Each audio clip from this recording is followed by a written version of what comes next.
ये द्वितीय वर्ष के हिंदी साहित्य पढ़ने वाले छात्रों एवं छात्राओं, हम कृषि पत्रकारिता के बारे में जान रहे थे। अब हम कृषि से जुड़ी हुई पत्रकारिता के शेष अंश व पत्रकारिता के अन्य रूपों के बारे में भी देखना चाहेंगे। तो कृषि पत्रकार के जो खास जानने की बात थी, उसमें दूसरे पायदान पर हम चल रहे थे, खाद व बीज। और इसमें भी हमने देखा कि उर्वरक 3 तरह के होते हैं। मिट्टी की जांच उसे करनी होती है, और उर्वरक डालने के तरीकों में उर्वरक वही नहीं जो रासायनिक खाद होगा, बल्कि जैविक खाद भी जरूरी होता है।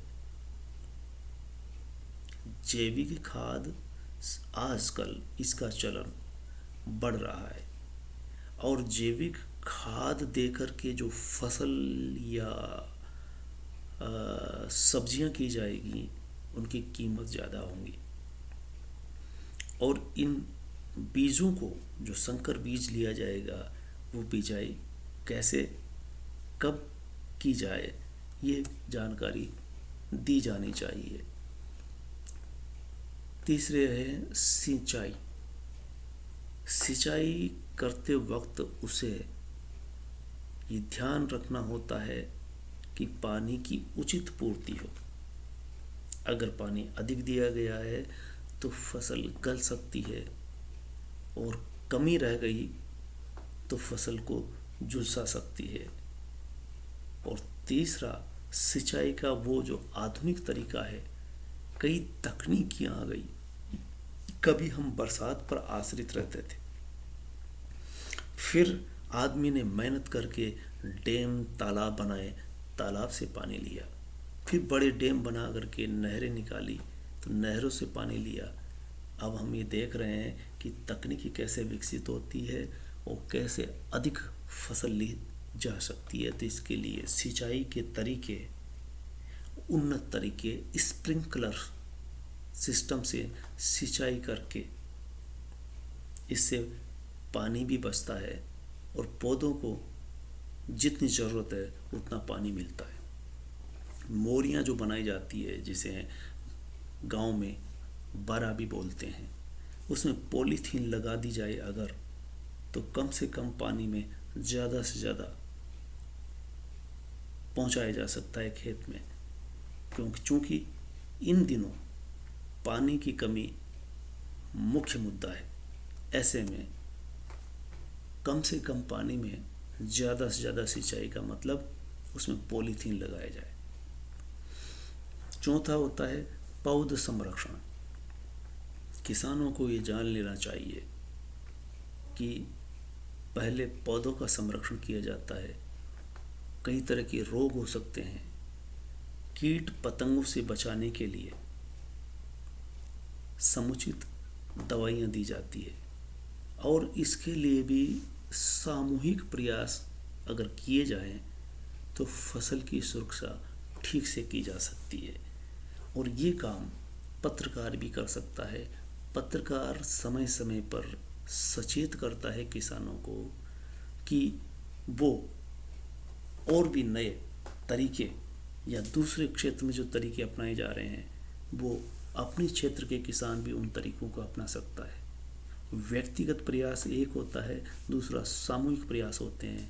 सामूहिक प्रयास के लिए किसी समझदार व्यक्ति को ऐसी पहल करनी होती है, और पत्रकार इस अर्थ में समझदारी का काम कर सकता है। पांचवा, अन्न भंडारण।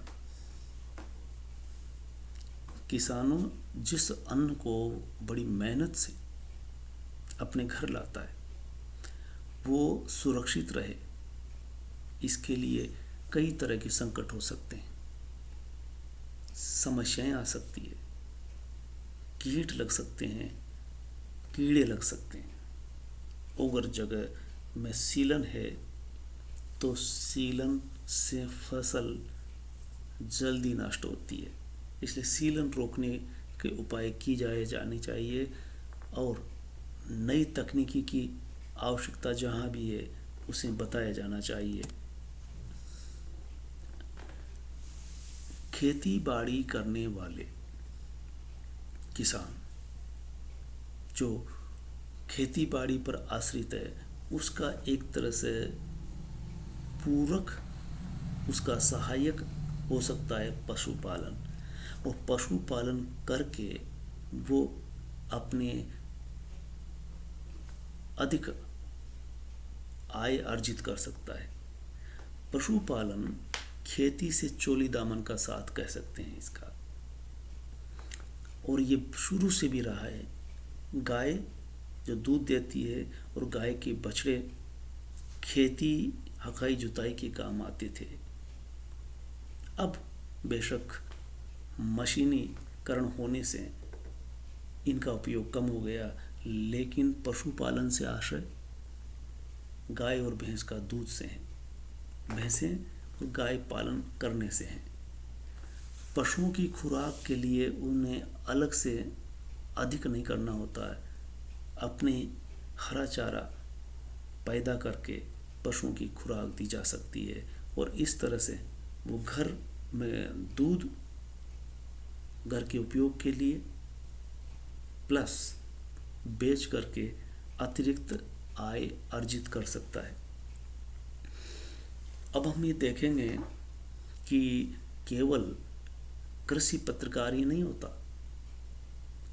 पत्रकारिता के अन्य रूप भी होते हैं। मैं विशेष करके कृषि पत्रकारिता पर अभी हमने जो बात की वो ये सोच करके कि चूंकि ये इलाका, ये महाविद्यालय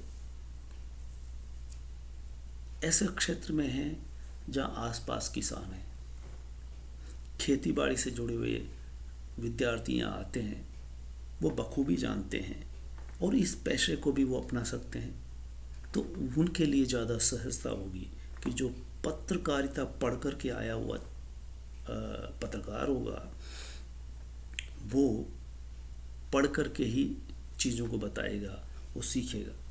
लेकिन जो किसान घर से हैं, पढ़ लिख गए हैं, वो पत्रकार बनना चाहते हैं, तो बेशक वो कृषि पत्रकार बनना चाहेंगे, तो करीब करीब 30-40% जानकारी उनकी पहले से होती है, कुछ जानकारी और जुटानी होगी, इससे आसानी से वो कृषि पत्रकारिता कर सकते हैं। फिर भी अगर वो दूसरी पत्रकारिता करना चाहेंगे तो पत्रकारिता कितनी तरह की होती है? विकास पत्रकारिता। आजकल विकास एक नारे के रूप में राजनीतिक नेता अक्सर देते हैं, हम विकास की दरिया बहा देंगे, शहर को और उन्नत करेंगे, गांव वालों के लिए गांव से संबंधित विकास की बात करेंगे। इसी तरह से दूसरी पत्रकारिता आती है शैक्षिक पत्रकारिता, जो शिक्षा जगत से जुड़ कर के बात करती है। विशेषकर ऐसे पत्रकार जो शिक्षा में जो कुछ नया हो रहा है उसकी जानकारी देना, स्कूल और कॉलेजों में जो गतिविधियां हो रही है उससे संबंधित और शैक्षणिक कार्य जो भी होते हैं उनसे जुड़ी हुई चीज़ों को बाहर लाते हैं। और तीसरा ऐसा पत्रकार जिसे हम खोजी पत्रकार कहते हैं, और खोजी पत्रकार इन सब पत्रकारों से अलग मकाम पर होता है। इसकी बहुत सारी विशेषताएं, ये भी अपनी रुचि से ऐसा पत्रकार हो सकता है जो उन खबरों को लाता है जो सामान्य पत्रकार नहीं ला सकता, कृषि पत्रकार नहीं ला सकता। विकास पत्रकारिता करने वाले वो जो कुछ सरकार कर रही है, सरकार विकास की बातें कर रही है, उन चीज़ों को सामने लाता है। शिक्षा जगत में हो रहा जो कुछ होता है उसे वो पत्रकार लाएगा, लेकिन ये सब खोजी पत्रकारिता में नहीं। खोजी पत्रकार वो होता है जो स्कैंडलों को बाहर लाता है।